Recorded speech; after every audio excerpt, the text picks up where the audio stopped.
What is going on, everyone? This is Eric coming at you from just outside of Hartford, Connecticut, and today we're going to be continuing our 2021 MLB season divisional recaps as we discuss the AL Central. And we will start off by discussing the Chicago White Sox, who went 93-69.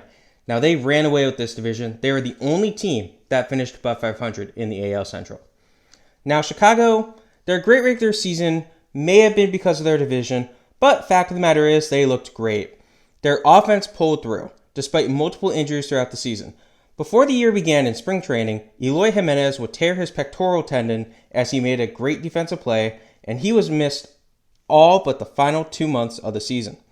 Luis Robert would tear his hip flexor in early May, which sidelined him until August. Yasmani Grandal would miss 2 months of the year with a knee issue. In June, Nick Madrigal tore his hamstring, which ended his season, although he wouldn't end the year on the White Sox. Injuries aside, the offense played well. While Jose Abreu took a step back from his MVP 2020 season, he was still a great player and a great leader. Tim Anderson proved that he is one of the better shortstops in the league, while Yoan Moncada had a better year than last season. Andrew Vaughn played adequately. Now, the injured group of hitters, they were all great when they played. Notably, Yermain Mercedes started the season off red hot. However, Mercedes would hit a homer on a 3-0 count while the opposing team had a position player on the mound in an 11-run blowout.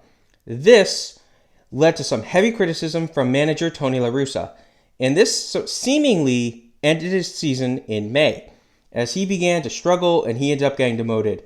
And then obviously a couple months later, he retired, came back a day later, and then he would just spend the rest of the year in the minors. It's going to be interesting to see what happens with him in the future. But, yeah. Now, on the pitching side of things, Carlos Rodon threw a no-hitter this year. He had the best season of his young career, easily. Lucas Giolito also had an amazing season.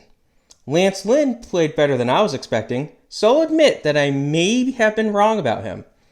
And the reliever combination of Liam Hendriks and Craig Kimbrell, whom they acquired at the deadline, was lethal. Now, Rodon and Lynn both missed time due to injuries, but Chicago had a great year, until they met with Houston in the ALDS. Still, the White Sox have a very bright future, although 2022 may be the last season they can compete with Jose Abreu.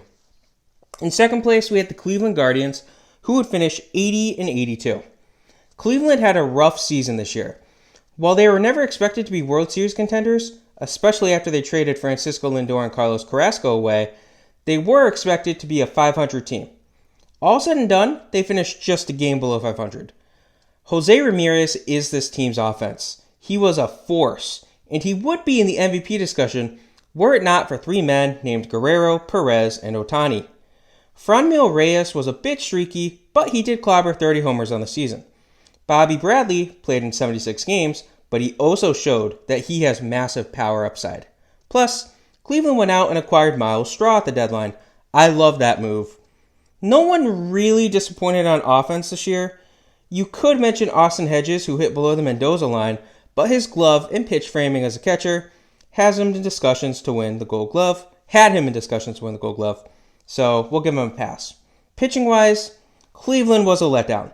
Shane Bieber was playing well before he suffered a shoulder injury in June, which forced him to remain out of action until late September. Aaron Savale appeared to be breaking out, but he got hurt shortly after Bieber, and he would miss 60 days with a finger issue. Cal Quantrill would step up to fill a hole in the rotation, and he is probably the team's breakout candidate for the year. Zach Plesac, on the other hand, was the biggest disappointment in Cleveland this year. Emmanuel Clase stepped up almost immediately as the closer, and he looks primed to be one of the top closers in baseball for years to come. Unfortunately, though, his ascension came at the descension of James Karinchak, who really just did not look good and ended up getting demoted. All things considered, Cleveland's in a tough position, where they do not have the offensive players to contend now, but their pitching staff is among the best in the league, if healthy, and if Plesac can rebound. Next, we have the Detroit Tigers, who would finish the year 77-85. Now, the hiring of A.J. Hinch may have been heavily criticized by MLB fans and the press alike, but he did help to guide Detroit to a solid season. With him at the helm, Detroit finished just below 500. Offensively, the Tigers had some breakout hitters. Jeimer Candelario was proved that he has a future in Detroit's long-term plans, which is good, as he had his struggles in the past couple of years. Akil Baddoo, who was a Rule 5 pick, started off the year red hot, and although he cooled off, he also figures to have some sort of future for the Tigers. Jonathan Scope served as a reliable bat in the middle of the lineup. Eric Haas stepped up at times, and although he was streaky, he showed a lot of power. And while Miguel Cabrera is not the same player he was 5 years ago, he had a respectable season as he hit above 250 while collecting his 500th career homer.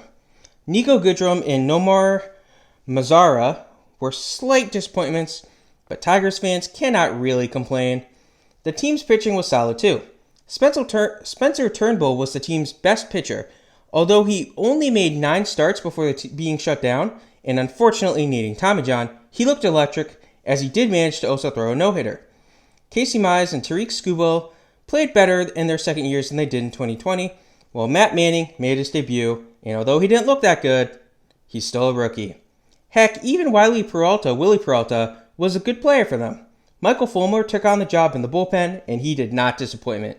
He looks as if he's going to be a closer from here on out.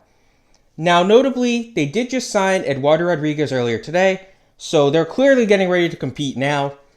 And this is a very young team, and they still have a lot of talent in the farm system.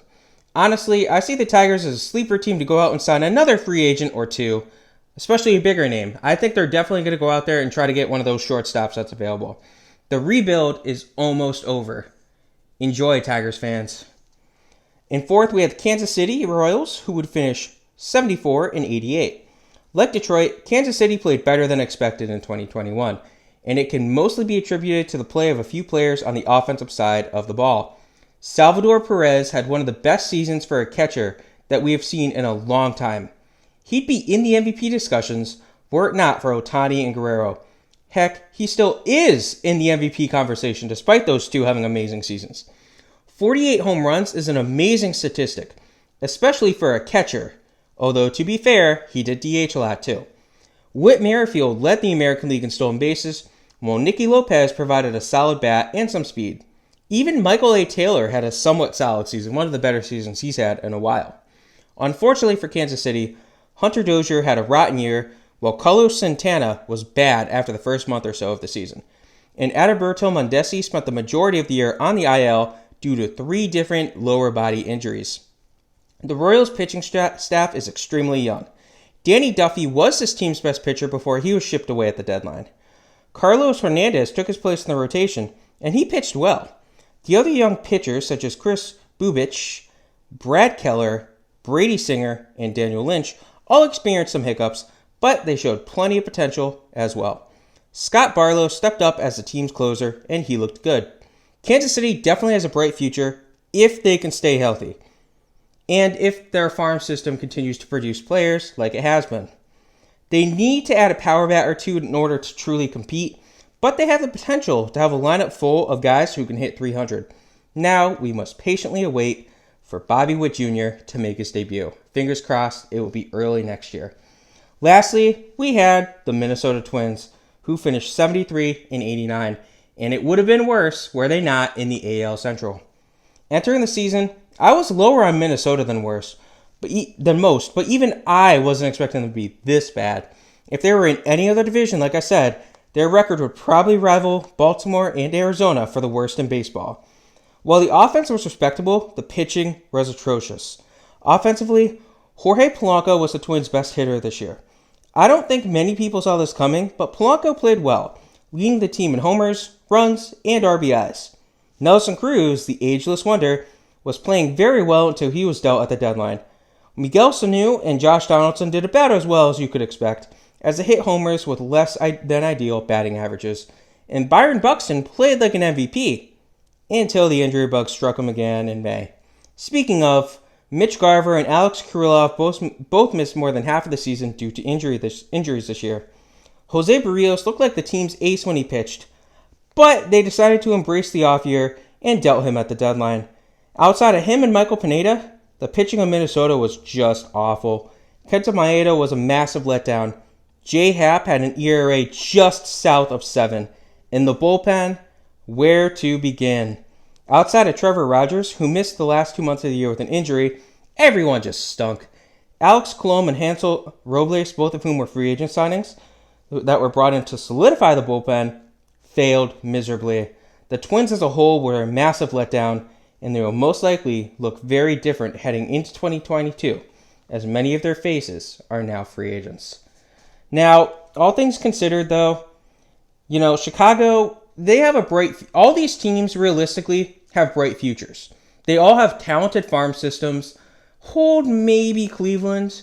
They probably have the worst of the 5, but they're still pretty good, all things considered. Chicago, they have some faces that will be coming in. I mean, they did kind of get fleeced in the Craig Kimbrell trade, but it made sense at the time, I guess, maybe. Cleveland, I mean, if they can stay healthy, they'll be good to go for a while. They have some really good pitchers, and they even have some good pitchers in the farm system. Detroit, like I said, they signed Eduardo Rodriguez. They're ready to compete now. Kansas City, they're probably a year away from competing. They need to stay healthy first. They need to prove that their players, specifically Mendesi, can stay healthy for a season. In Minnesota, I don't even know what happened with the Twins this year. That was just a complete letdown. Now, my predictions heading into the season, I had Chicago winning this division and finishing as the 2 seed in the AL. I had Minnesota as one of the first teams out of the playoffs, finishing in second. And then I had the Cleveland finishing third, Detroit fourth, and Kansas City fifth. Hope you guys enjoyed this video. This was the AL Central recap of the 2021 season. Have a good rest of your day.